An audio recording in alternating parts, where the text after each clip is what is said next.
Billy Mitchell has posted his part 2 video, very much awaited video that I think the original one came out like a month ago. And I was like, did he forget a part 2? No, apparently he was just working on it for a while. He posted on X a statement from Billy Mitchell.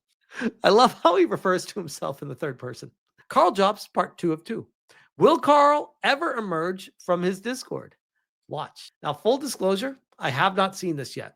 The first video, part 1, was an absolute banger, like a very well done and even edited with information and stuff. I was like, damn, like Billy Mitchell's like a YouTuber. It was actually pretty good. I was pleasantly surprised. So I was very much looking forward to part 2. And oh, by the way, I have purchased one of his hot sauces, and it's on its way to my house as we speak. And I did that as a thank you to Billy Mitchell for following me on X. I was like, oh, Billy Mitchell's following me? I'll buy one of his hot sauces. So here it is. Let's see what he has to say. What's up, everyone? In June, I published part 1 of my statement on the judgment in my lawsuit against Karl Jobst. I originally planned to create only one video, but then I decided on a second video, and I decided to wait for Mr. Jobst to publish his response before creating part 2. However, over the past 2 months, no response arrived, and I feel that I've waited long enough. In addition, I started to believe that Mr. Jobs' response is irrelevant due to what we will discuss in this video, and I don't even expect to respond to whatever he does post in his response. I'll most likely let this video be the final statement by me. But preliminarily, one thing that I still have not gotten over is the fact that Karl Jobst levied all of those red joystick allegations, created all of those videos on the subject, claimed that it was the absolute smoking gun, and ultimately didn't even attempt to use it in court or submit it in any proceedings. As a result, I've decided to promote and disseminate this photo with my signature and the code word Karl Jobst for just $20. This isn't about the money. This is about raising awareness of this photo to as many people as possible. To prove it, I'm offering 15% off this photo and all other products at rickysauce.com with the discount code Karl Jobst.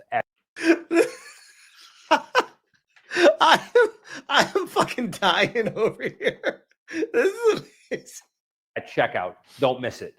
To begin, although millions of people viewed the judgment online, I don't feel that many people actually read the over 100 pages of judgment itself. Which is very true. I did not read over 100 pages of this. Correct. Discussion of Mr. Jobs' behavior and tendencies therein. Specifically, how the court viewed Mr. Jobs' character and his credibility or lack of credibility. That's what I want to discuss here today.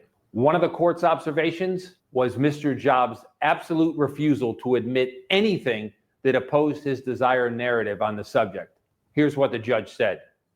A little about Mr. Jobs. I have briefly described Mr. Jobs and his activities in the introduction. Mr. Jobs could not be described as a shrinking violet, nor having any concept of tact or diplomacy. Both in his YouTube videos that were played in the court and in giving his evidence, he was self-confident, forthright in expressing his views, and he struck me as very hard to dissuade from a view, whether an opinion or as to the existence of a fact, once he had formed it. These character traits are clear in his videos. On occasion, when he has been interviewed... To be fair, just to push back a little bit on this, I don't think it's fair for a court to view a YouTube video that is entertaining in nature to be like, oh, I don't feel like he's giving the full context of the story here. If Karl has a standpoint or has a target to hit in his video, I feel like that's if it's entertaining, there you go. You got your value out of it. The problem comes in is if you start making videos targeting people and not talking about the full story with full context, lying by omission, which is a very important thing that I seem to be dealing with somebody right now suing me who seems to be stuck on lying by omission, that is a concern. By other online producers and in his demeanor and evidence in the witness box. Mr. Jobs also has a self-aggrandizing and perhaps self-protective tendency not to admit error and not to back down once he has taken a stance. This trait was clear from a number of things arising during the evidence. I have already mentioned one, his response to Apollo Legends' announcement. I do feel like the decision from the court did feel like almost like a vendetta. Like the judge just really didn't like Karl. I think that that's the vibe that I got from it. Because I still, to this day, I don't feel like Karl deserved that, what the conviction was and how much money he owes. Like, if anything, this seems like one of those, yeah, you guys said this, it's just like this beef, this is stupid. It seems like the judge was very, very harsh on Karl, almost to teach him a lesson, which is a little bit egregious. Settlement with Mr. Mitchell. Don't worry, guys. I will never back down. He also demonstrated that trait in his video about Mr. Mitchell, continually calling him a cheat and asserting that his legal proceedings against others and against Mr. Jobs in this proceeding were frivolous, bullying, and bound to be lost by Mr. Mitchell. Yeah, that was a big issue, is he misrepresented what the lawsuit was all about. And I know Karl's like, well, no, I did tell people, I talked about it and I said specifically. It's like, yeah, what? At the end of a 25-minute video, you said 20 seconds what it's actually about. And it was so diminished and mixed in with other things that nobody really even noticed it.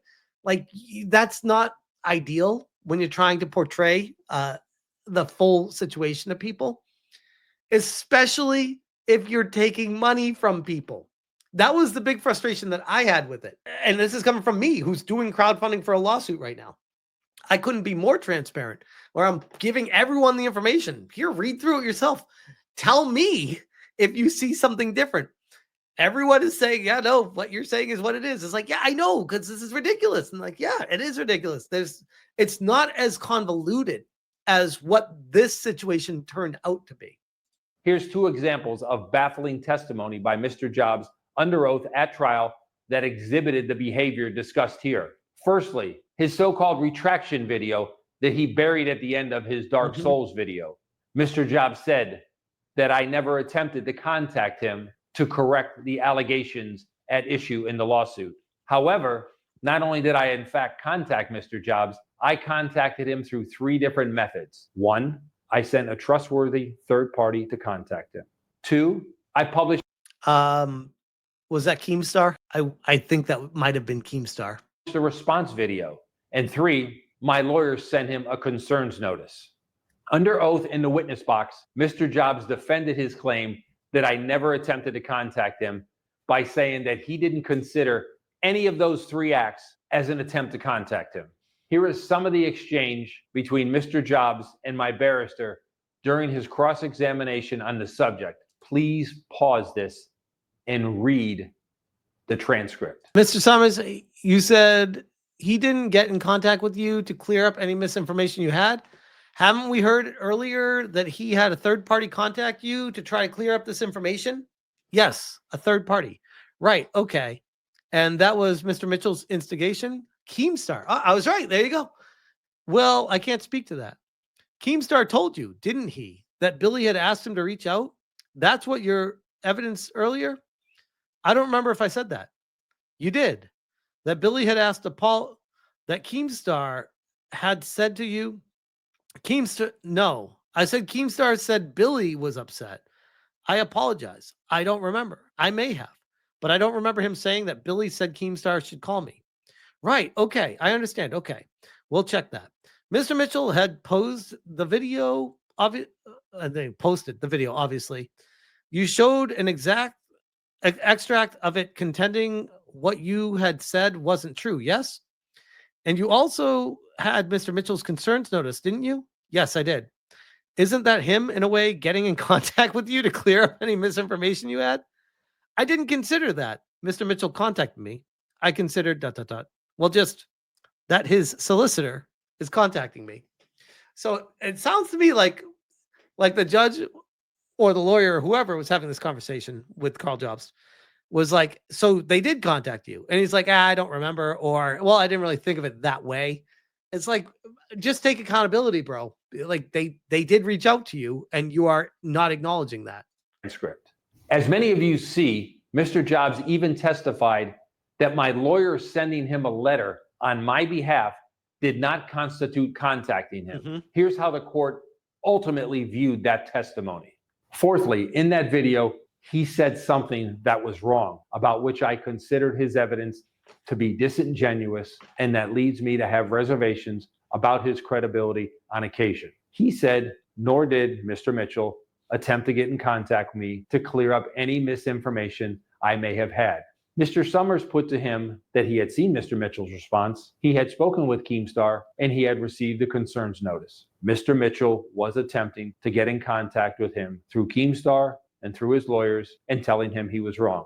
His answers were that Keemstar was a third party, and he did not consider that a letter from Mr. Mitchell's lawyers was That's Mr. crazy. Mitchell getting in contact with him. He contended that he made that statement in his video. He was referring to Mr. Mitchell himself to contact him.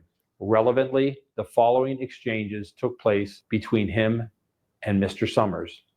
Another example, Mr. Jobs. That's the other difference here too, because people try to relate my lawsuit to this lawsuit here. They're very different animals, absolutely different animals. Where if I was put in this situation, if it went to court, and they were like, didn't Alyssa tell you, get in contact with you to tell you to apologize? I'd be like, yes, Your Honor, she did. Why did you not apologize? Well, Your Honor, I feel like I didn't do anything wrong. Now, if they take my character as well, that means that you don't understand. I'd be like, well, I don't know what to tell you because this person presents herself as a whore, as a slut. So I feel like it's fair game to talk about that person like that. And if she doesn't want to welcome that, she should probably not talk about herself like that in the first place. Very different than what's happening here, where Billy is accusing Karl of defamation because he's saying that Karl was saying that Billy was the cause of Apollo's suicide or something along those lines. When in reality, Billy is like, no, I have nothing to do with that. And now you're telling people that. I want to clear the record of that. Very different. Very, very different.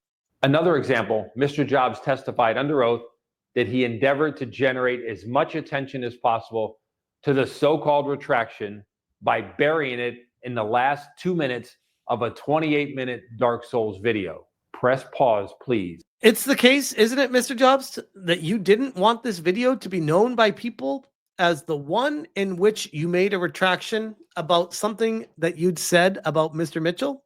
Is that the case? No, that's not the case. I'd like you to read it.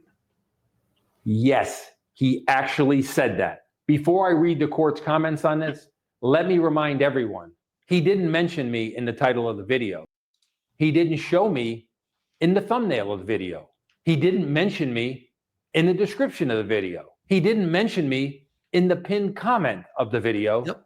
He allowed the video to fade to black before the relevant segment. Wow. In addition, one fact that my lawyer and I missed was that he also chaptered after every part of the video except the so-called retraction segment. Well, that might be auto-chaptered from YouTube. Most YouTubers don't chapter sections. That's typically AI that just automatically does it. I'm not going to try to pin that on Karl there. Here's what resulted from that testimony. I found his evidence to the effect that he did not deliberately hide retraction within an irrelevant video about another topic not credible. I would also like to remind everyone that despite scathing public criticism on this specific subject, along with criticism he received from the judge, he failed to address it in his I Lost video. Instead, he just repeated the same narrative and moved on to the next subject. Yep. Another example, despite a ruling from a court of law that effectively everyone agreed with, he says that his allegations merely discussed a series of events without any cause and effect implications. If you read my words carefully, I simply laid out a sequence of events that happened one after another. I said there was a lawsuit, Apollo settled, he was in debt, though I was incorrect about the cause of the debt, he needed extra work, and he had ongoing health issues. Then I said this was all too much of a burden, and he ultimately took his own life. I deliberately used words like and but to connect these events. I didn't use words like because or as a result of. I was also very careful to mention Apollo's pre-existing health issues as a major factor. When I said this was all too much, I was clearly referring to multiple things together. The debt, the extra work, and his health issues, all simply as existing, not as causative factors. I never stated that Mitchell's lawsuit caused or could have caused Apollo's death. Any connection someone might draw between the lawsuit and Apollo's passing goes beyond what I actually said. I was extremely careful. So again, like after he loses the lawsuit, still not accepting any accountability from it, which is kind of crazy. Though obviously not careful enough not to make that claim, because I know the difference between describing a sequence of events and assigning blame for a tragedy. Another example, November 3rd, 2023, Mr. Jobs swore under oath in my lawsuit against Twin Galaxies that he was an investigative journalist. Then 4 weeks later, I would say that I'm an internet retard under oath, just to be safe. on December 14th, 2023. Wait, I've literally never called myself an investigative journalist. Bro, is Karl like a compulsive liar? He tweets this. These are all examples of the lengths that Mr. Jobs will go to in order to not concede any fact that opposes his desired narrative. He will warp semantics and documentary evidence to fit whatever he wants his audience to believe. He doesn't care about the lie by omission. Truth. He only cares about the wrecking of people's lives to generate money and clout for himself and to satisfy his malicious personal vendettas. In addition, I would like to respond one additional part of Mr. Jobs' I Lost video. In his I Lost video, Mr. Jobs claims that he offered to retract the allegations, but that I said I would sue anyway. That's not true. And the documents shown by him in that video do not support what he said. Let's play the clip and I'll discuss. After I removed the claim from my video, we responded to Billy's lawyers advising them that the segment was removed and that I would be issuing a retraction. Billy said this was not sufficient, and in the response from Billy's lawyer, they stated that proceedings were necessary. What Mr. Jobs said and showed in these two scenarios. Let me guess. He's referencing a different lawsuit threat from Billy Mitchell to make it seem like it's lining up with the one that he's talking about. Are two different things. Yep. There you go. How'd I know? How'd I know? That he misrepresented to mislead the audience. In the first screenshot, Mr. Jobs shows a portion of his response to my cease and desist letter, which said that he planned to issue a retraction. In the second screenshot, he shows a portion of my response letter to his response, in which I say that since he would not offer to make amends, proceedings would be necessary. Under Australian law, a retraction and an offer to make amends are two different things. An offer to make amends is effectively a settlement offer. A retraction is often, but may not always be, one part of an offer to make amends, along with anything else that the parties agree upon. What Mr. Jobs did here was take two different things, selectively frame the information to pass them off as the same, and bank on his audience never being the wiser, all to paint his desired narrative. What's more, Mr. Jobs deliberately cut the first screenshot in his lost video to admit the part of his own lawyer's letter that my letter was actually responding to. He was well aware of the difference between these two things. Please pause the video. Retraction. Notwithstanding the above position, our client is now in receipt of further information which suggests that no monies were paid to your client pursuant to any settlement reached by Mr. Smith. That being the case, our client has taken steps to remove certain statements from the publication and will make a retraction at a date in the near future. Should your client commence proceedings, our client's retraction will be relied upon for the purpose of Section 38 of the Act.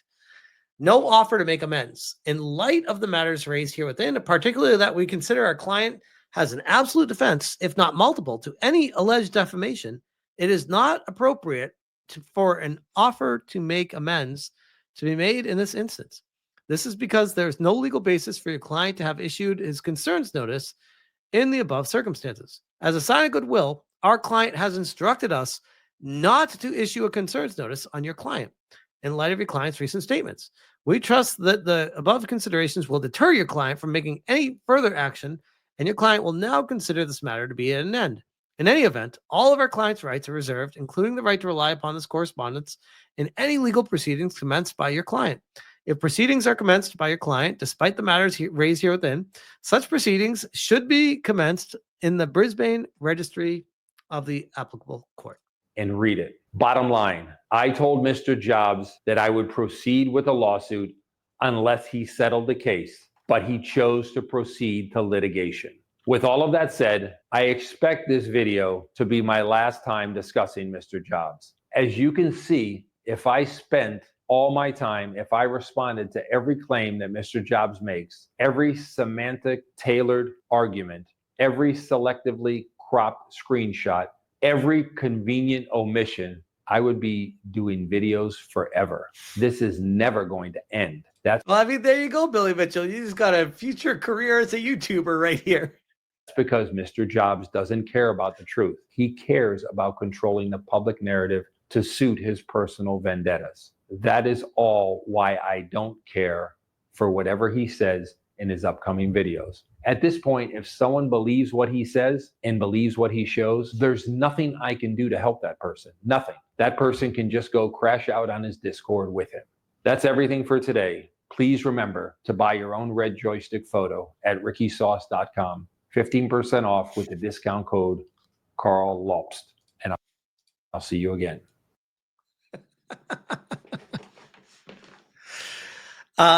Yeah, I don't have too much to add to that because it's just more of just referencing the information that we already went over the first time. But I do think it's fascinating. The carefully constructed narrative from Karl that Billy's exposing here is really not so different than the carefully constructed narrative that Alyssa is trying to create of me. And we have all been, not just me, but many people in the chat and other YouTubers have been working on exposing exactly what Alyssa's doing. It's really not so different after all.